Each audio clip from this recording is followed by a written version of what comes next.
नमस्कार दोस्तों, मैं हेमंत पांडे। हमारे यूट्यूब चैनल पर आप सभी का फिर से एक बार स्वागत करते हैं। दोस्तों, आज हम आए हैं अमरावती और चांदूर रेलवे के बीच में आने वाला एक साऊंगा विठोबा मंदिर। 70 फीट खांबों पर भगवे रंग का झंडा चढ़ाया जाता है और यहाँ पे लाखों में लोग कपूर जलाते हैं। ऐसे धार्मिक स्थल पर चढ़ते हैं। तो यहाँ से अभी हम साऊंगा विठोबा यहाँ से 5 किलोमीटर डिस्टेंस पे है। तो आप देख सकते हैं, ये है साइन बोर्ड। यह अमरावती से चांदूर रेलवे रोड के बीच में से एक फाटा जाता है, जहाँ से ये लगभग 5 किलोमीटर डिस्टेंस पे है। यहाँ से 5 किलोमीटर अंदर जाना है। तो चलो अंदर चलते हैं। सवेरे के 7 बज चुके हैं और हम मंदिर की तरफ आ चुके हैं। सवेरे सवेरे आप देख पा रहे हो, ये मेला भी भर भी चुका है। कुछ लोग रात को यहाँ पे टेंट लगाए रुके रहते हैं। ये देख सकते हैं आप, कुछ टेंट है।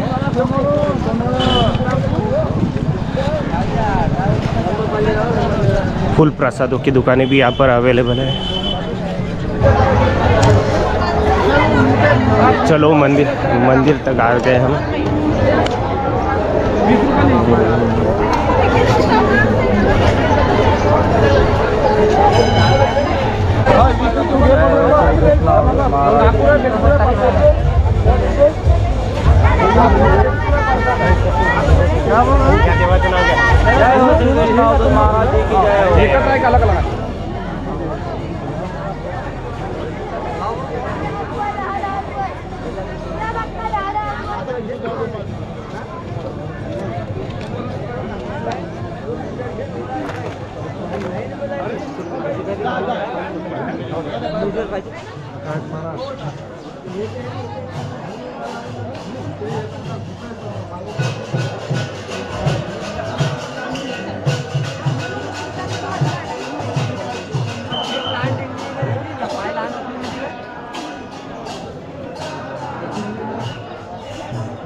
श्री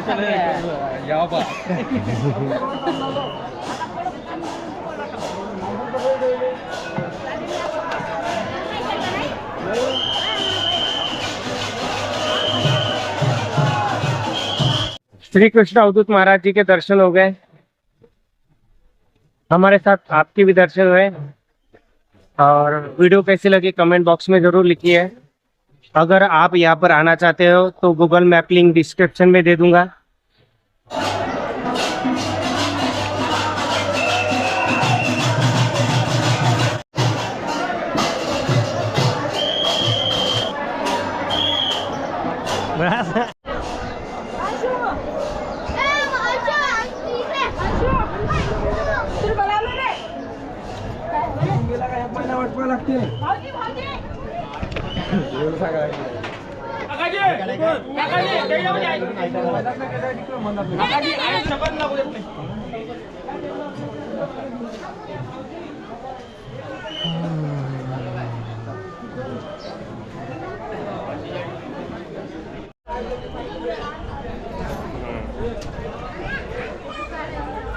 नमस्कार महाराज. नमस्कार. आपले नाव? माझं नाव अशोक हरिदास सोनवाल आहे. हा. मी या विठोबा संस्थांचा सचिव आहे. या संस्थांबद्दल माहिती द्यायची झालं तर साधारणतः हे संस्थान 350-400 वर्षापूर्वीपासून या संस्थांची निर्मिती आहे. या संस्थांचे मूळ वृक्ष आहे हे प्रथमतः चिरोडी इथे आले. कृष्णाजी महाराज या चिरोडी इथे हे गाई चारत असताना यांना मुखंडराव चतुर यांच्या घरी गेले आणि त्या ठिकाणी त्यांचं वास्तव्य होतं. काही कालांतरानंतर ते सावंगा येथे आले आणि सावंगा येथे त्यांनी या इथं असलेल्या मंदिरात पूर्वीपासून इथे एक झाड होतं, भोशाचं झाड होतं. त्या भोशाच्या झाडाखाली त्यांनी स्वतः ध्यान केलं. भजन करत असताना त्या 3.5 दिवस पहा तुम्ही हे उघडू नका दरवाजा असं त्यांनी भक्तांना सांगितलं होतं. परंतु काही लोकांनी न ऐकता ते दरवाजा उघडला आणि त्याच्यापासून त्यांच्या त्यावेळेस देवीचं पाणी झालं. त्याच्यानंतर इथं त्यांची समाधी बांधण्यात आली. तेव्हापासून त्यांची समाधी या सावंगा विठोबा इथे आहे. सावंगा विठोबा देवस्थान हे साधारणतः 350-400 वर्षाच्या पूर्वीचा पेशव्याच्या काळातला आहे. या ठिकाणी दर गुढीपाडव्याला झेंडे चढतात, तसेच दसऱ्याला सुद्धा झेंडे चढतात. झेंड्यावर चढताना झेंडे चढवणारा जो आहे तो त्या झेंड्याला पाय लावत नाही. पाय न लावता दोरीच्या सहाय्याने झेंड्यावर चढतो आणि झेंडे चढवले जातात. साधारणतः ते 72 फूट झेंडे आहेत. 72 फुटाचे झेंडे आहेत. या ठिकाणी आदे पुरुष आदे भैस या निराकार निर्गुण च पूजन होते. या ठिकाणी मूर्ती पूजेला स्थान नाही आहे. या ठिकाणी मूर्ती पूजा होत नाही. या ठिकाणी ज्योतीचं पूजन होते. धन्यवाद. ठीक आहे. ठीक आहे.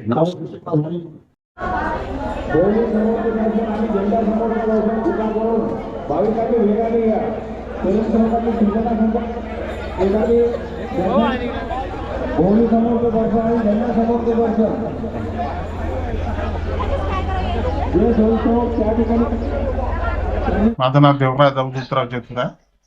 मी कृष्णाजी महाराजांचा नातू आहे. परमपूज्य कृष्णाजी महाराज 550 वर्षापूर्वी या ठिकाणी आले होते आणि त्यांना 4 मुलं होते, संत चिंतू गोविंद हरी आणि ईश्वर पुन्हा. आणि त्याचा हा विस्तार म्हणजे आम्ही रावजी आणि सावजी, रावजी सावजीचा विस्तार मग आम्ही इकडची चतुर कुटुंब झालो. काही दिवसापूर्वी देवस्थान आमच्याच अंडरमध्ये होतं, पण आता गव्हर्नमेंट म्हणजे तिथे आता हे ट्रस्टी झाली आहे. आता ट्रस्टी कारभार पाहायची तिथे आणि पाहिजे तशी काही प्रगती किंवा काही म्हणजे असं प्रोग्रेस विशेष काही हे नाही आहे. आणि या महाराजाची जे वाणी आहे हे वाणी भूतकाळ, भविष्यकाळ, वर्तमान काळ चारही याचं वर्णन केलेलं आहे. जे जे महाराजांनी या वाणीमध्ये सांगितलं आहे ते पूर्ण म्हणजे सत्य होत आहे आणि त्या घटना घडत आहे. अशा प्रकारचं ते आहे. आणि याला मोठं मंदिर म्हणतात, त्याला बाजूला लहान मंदिर आहे, त्याला ईश्वरपुराचं मंदिर म्हणतात. आणि इथं दुःखी पीडित लोक येतात, जी बिमारी टाकतात त्यांनी म्हणजे दुरुस्त होत नाही, म्हणजे असे काय असाध्य रोग आहे, त्या असाध्य रोगावर इथं भाविक लोक येऊन आपला साखरपाण्याचा विडा घेतात, अमृत पाणी करतात. कालांतराने त्यांना 1.25 महिना म्हणून असं इथं संबोधल्या जाते, इथं 1.25 महिना दिल्या जाते आणि त्या 1.25 महिन्यामध्ये त्या इथं दुःखाचं निवारण होते. म्हणून अशी या महाराजाची ख्याती आहे, अशी भाविक लोकांची श्रद्धा आहे. पंचायतची पूज झंडी आहे त्याच्यात. पंचायतची पूज झंडी असल्यामुळं त्याला जे जुनी खोड असते हे काढत न्यायची, दोराच्या सहाय्याने काढत न्यायचं आणि दोराच्या सहाय्याने नवीन खोड त्याच्यात चढवत जायचे. तर त्याला कमीत कमी 2.5 ते 3 घंटे लागतात. आणि त्याचं वैशिष्ट्य असं आहे का जो झेंडे चढवतो तो त्या झेंड्याला पाय सुद्धा लागू देत नाही. महाराजाची हे आहे. बाकी आता दर गुढीपाडवाला ज्याला दसऱ्याला झेंडे चढतात आणि गुढी यात्रा म्हणजे गुढीपाडव्याची यात्रा आहे. हा भाविक भक्त इतर स्टेट मधून नाही तर आंध्र प्रदेश, मध्य प्रदेश, उत्तर प्रदेश, जळगाव, खानदेश, धुळे, बीड इतक्या लांबून लोक येतात. फार मोठी श्रद्धा आहे त्या लोकांची या देवावर. त्यांच्याकडे भजनाचे मांडा वगैरे आहे, ते मांडा वगैरे करतात. कधी कधी कार्यक्रमाला आम्हालाही बोलावतात. आम्ही त्या वंशाचे असल्यामुळं आमच्या जाताना पूजा अर्चा वगैरे काय अवसर पूजा वगैरे असते, आपण त्याला सत्यनारायणाची पूजा म्हणतो, त्या पूजेचा कार्यक्रम आमच्या हाताने करून घेतात. त्यांना काही दान दक्षिणा द्यायची नाही ते कोण ते दान दक्षिणा देतात. आहे ते. ठीक है, धन्यवाद है.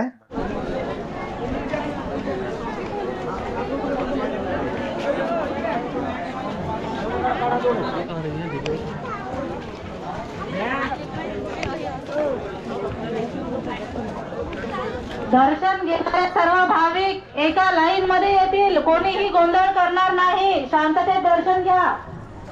आप देख पा रहे हो दर्शनों की लाइन कितनी लंबी है.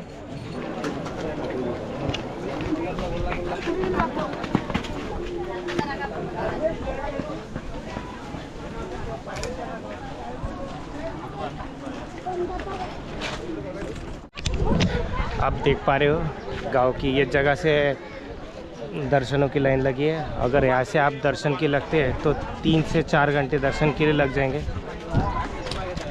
और जैसे जैसे समय बढ़ते जाएगा दर्शनों की लाइन बहुत लंबी होती जाएंगी.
अवधूत महाराज की